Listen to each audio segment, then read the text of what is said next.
Chapter 80 of the Book of Jasher. And at the end of 2 years the Lord again sent Moses to Pharaoh to bring forth the children of Israel, and to send them out of the land of Egypt. 2. And Moses went and came to the house of Pharaoh, and he spoke to him the words of the Lord who had sent him.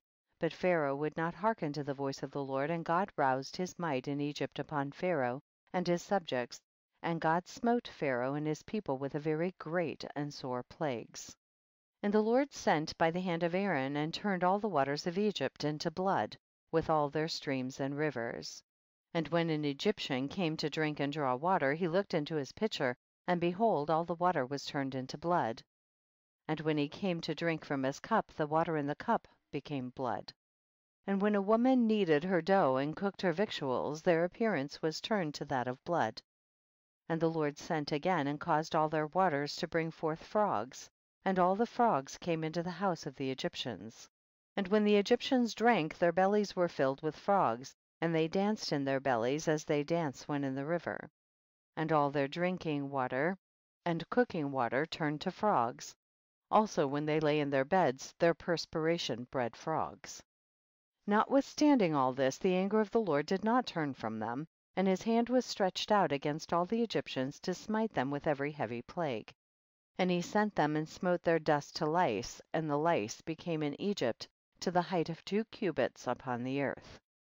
12. The lice were also very numerous in the flesh of man and beast, in all the inhabitants of Egypt, also upon the king and queen the Lord sent the lice, and it grieved Egypt exceedingly on account of the lice. 13. Notwithstanding this, the anger of the Lord did not turn away, and his hand was still stretched out over Egypt. 14.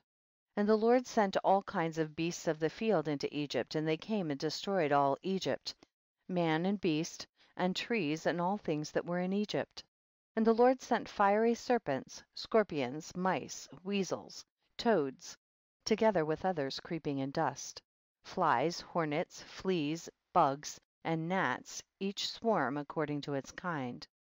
And all reptiles and winged animals according to their kind came to Egypt, and grieved the Egyptians exceedingly. 17.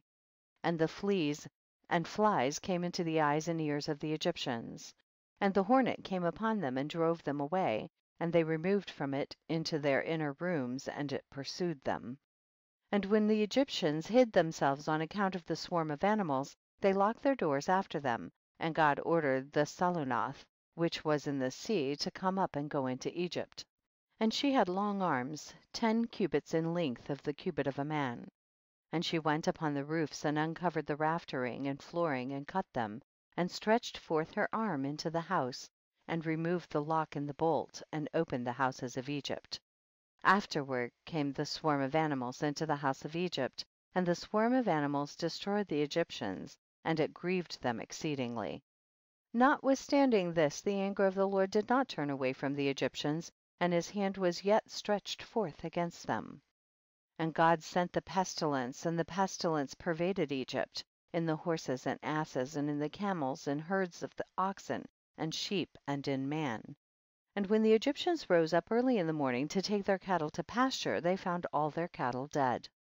And there remained of the cattle of the Egyptians only 1 in 10, and of the cattle belonging to Israel in Goshen not one died. 27. And God sent a burning inflammation in the flesh of the Egyptians, which burst their skins, and it became a severe itch in all the Egyptians from the soles of their feet to the crowns of their heads. 28. And many boils were in their flesh, that their flesh wasted away until they became rotten and putrid. 29. Notwithstanding this, the anger of the Lord did not turn away, and his hand was still stretched out over all Egypt. 30. And the Lord sent a very heavy hail, which smote their vines and broke their fruit trees, and dried them up that they fell upon them.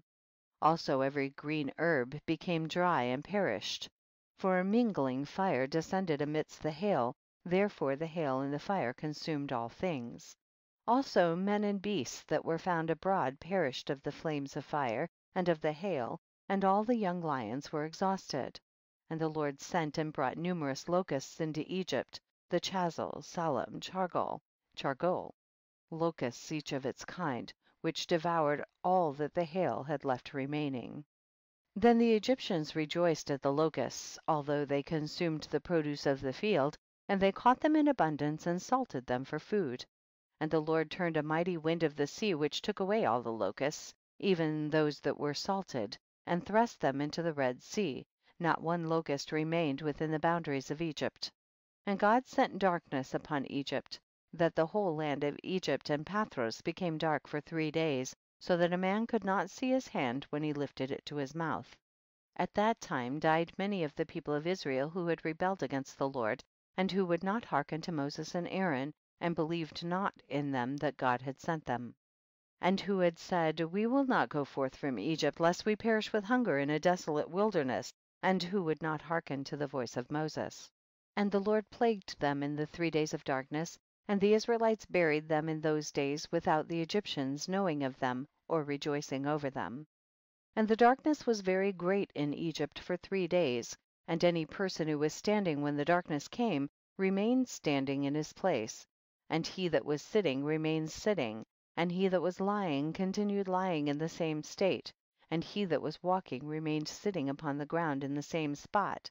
And this thing happened to all the Egyptians until the darkness had passed away. And the days of darkness passed away, and the Lord sent Moses and Aaron to the children of Israel, saying, celebrate your feast and make your Passover, for behold, I come in the midst of the night among all the Egyptians, and I will smite all their firstborn, from the firstborn of man to the firstborn of a beast, and when I see your Passover I will pass over you. And the children of Israel did according to all that the Lord had commanded Moses and Aaron, thus did they in that night. And it came to pass in the middle of the night that the Lord went forth in the midst of Egypt, and smote all the firstborn of the Egyptians, from the firstborn of man to the firstborn of beast. And Pharaoh rose up in the night, he and all his servants and all the Egyptians, and there was a great cry throughout Egypt in that night, for there was not a house in which there was not a corpse. Also the likenesses of the firstborn of Egypt, which were carved in the walls of their houses, were destroyed and fell to the ground. Even the bones of their firstborn who had died before this, and whom they had buried in their houses, were raked up by the dogs of Egypt on that night, and dragged before the Egyptians and cast before them. And all the Egyptians saw this evil thing which had suddenly come upon them. And all the Egyptians cried out with a loud voice. And all the families of Egypt wept upon that night, each man for his son, and each man for his daughter, being the firstborn, and the tumult of Egypt was heard at a distance on that night. And Bathia the daughter of Pharaoh went forth with the king on that night to seek Moses and Aaron in their houses, and they found them in their houses eating and drinking and rejoicing with all Israel.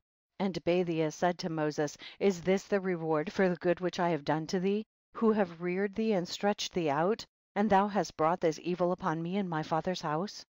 And Moses said to her, surely 10 plagues did the Lord bring upon Egypt. Did any evil accrue to thee from any of them? Did one of them affect thee? And she said, no. And Moses said to her, although thou art the firstborn to thy mother, thou shalt not die, and no evil shall reach thee in the midst of Egypt. And she said, what advantage is it to me, when I see the king my brother and all his household and subjects in this evil, whose firstborn perish with all the firstborn of Egypt? And Moses said to her, surely thy brother and his household, and subjects of the families of Egypt would not hearken to the words of the Lord, therefore did this evil come upon them.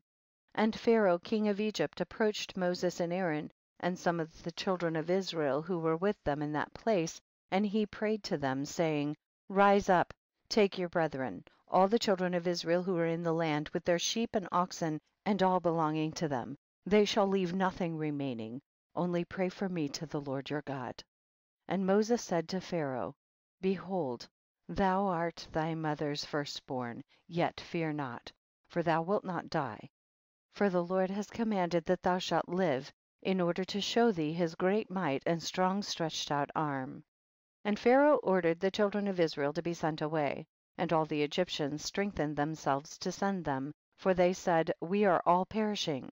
And all the Egyptians sent the Israelites forth with great riches, sheep and oxen and precious things, according to the oath of the Lord between him and our father Abraham.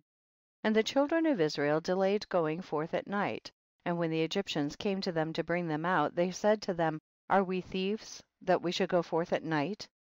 And the children of Israel asked of the Egyptians vessels of silver and vessels of gold and garments, and the children of Israel stripped the Egyptians. And Moses hastened and rose up and went to the river of Egypt, and brought up from thence the coffin of Joseph and took it with him. The children of Israel also brought up each man his father's coffin with him, and each man the coffins of his tribe. End of chapter 80.